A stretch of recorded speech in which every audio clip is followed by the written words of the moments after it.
Never leave your brushes sitting in your container of water. Just don't do it. Whenever the brush is not in use, take it out, gently squeeze it off, and lay it on the table. If you leave your brushes in the water, you are bound to destroy them. Soaking the brushes loosens the glue holding the bristles into place.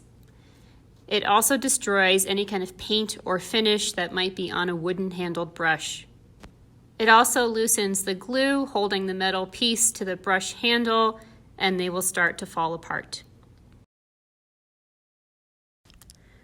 This is an example of paper that is too wet to start with. Although it might look good in the video, you'll see in a moment that it's about to slide across the page. The whole point of wet on wet watercolor is that both the paper and the paint are wet. Here on the left is a pretty good example of what damp paper, lightly sponged, should look like. However, moving towards the right, this is already a sign that that side is a bit too dry. Lastly, some paper that is simply too dry, whether dry to start with or not soaked long enough.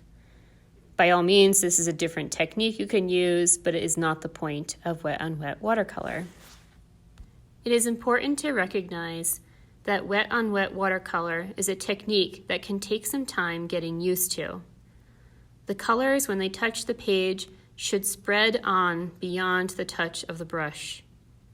Although beginners may find the paper too wet to start with and a challenge to control, it is important to remember there is an art to the drying process.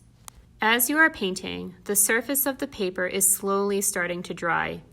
If you live in a more humid environment, it may take longer for it to dry versus living in a hotter and drier climate. Soaking time, the kind of paper you might be using, and your technique for sponging off the paper before beginning also play an important role. If the paper hasn't been soaked long enough and you brush off all of the excess water to begin with, you will find that as you progress throughout your painting, one side will dry much more quickly than the other. Just remember, if you would like to paint something with the same kind of color and detail as the mountain painting shown here, it's better to start with a nicely soaked page and slowly build up the layers throughout, trying to hold on to as even a wetness or dampness as possible. Here are a few examples showing the difference between paper that was fully wet enough to begin with and paper that was just a tad too dry. Down on the bottom, you can see there are quite a few hard edges, and up above, many layers of colors that have been softly integrated with one another. You can watch a video demonstration of the dandelion painting. It's listed under the 5th grade painting exercise. And here are two examples showing one, if you look at the seed head of the dandelion, on the right, it's softly painted. On the left, there's a bit of a hard edge. That's because we painted the upper part of the paper first, then proceeded to paint the rest of the painting, and by the time we returned to the seed head, the one on the left was too dry. The soaking time for paper should be at least 20 to 30 minutes, sometimes longer depending on the paper. Some paper actually soaks well overnight, whereas other paper might deteriorate or pill by that point. I hesitate to recommend a favorite paper because the quality may change at any time and the paper may become discontinued or out of stock. For the moment, I prefer Richardson bulk watercolor paper. Make sure it's the 135 pounds.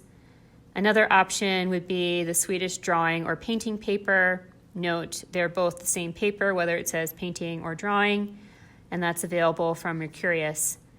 That paper is fairly thin, not 100% white, but it does take color well, especially in layers.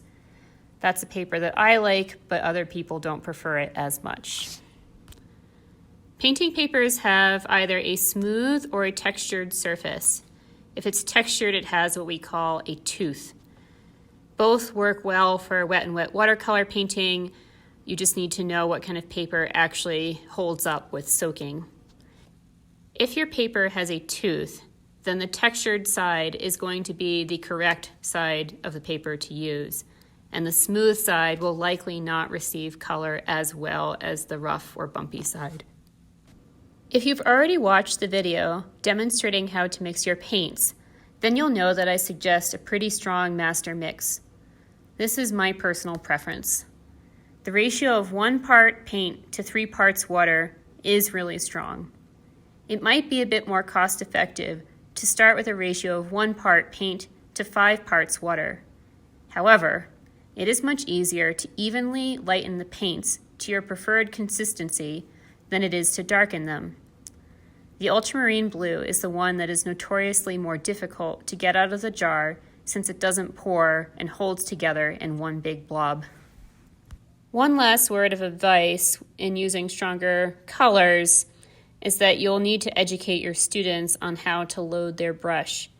Too much paint and you have too much color across the page. So in the next little picture, I'm going to show you how you might want to load your brush. If you look at the drawing in the bottom left-hand corner, you'll see the brush just touching its toes to the surface of the paint. And this is one way of getting lighter paint. And then if you want the darker paint, you have the option of the sediment on the bottom. In order to get lighter colors on the page using a higher concentration of paint, you just want to load your brush with less paint. So dipping the toes in the water, applying it to the page, and then slowly spreading out a smaller amount of paint will yield lighter colors. Remember, a perfectly damp yet not soaking piece of paper will allow the color to flow and spread more easily. As mentioned earlier in the first video of this series, where I talk a little bit about the individual colors, it's important to remember that these paints are natural pigments.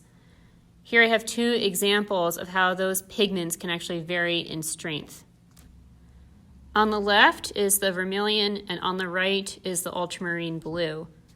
Now the vermilion, the orangey red color, it may not actually be the strongest color in the rainbow, but it is the strongest pigment of this entire set.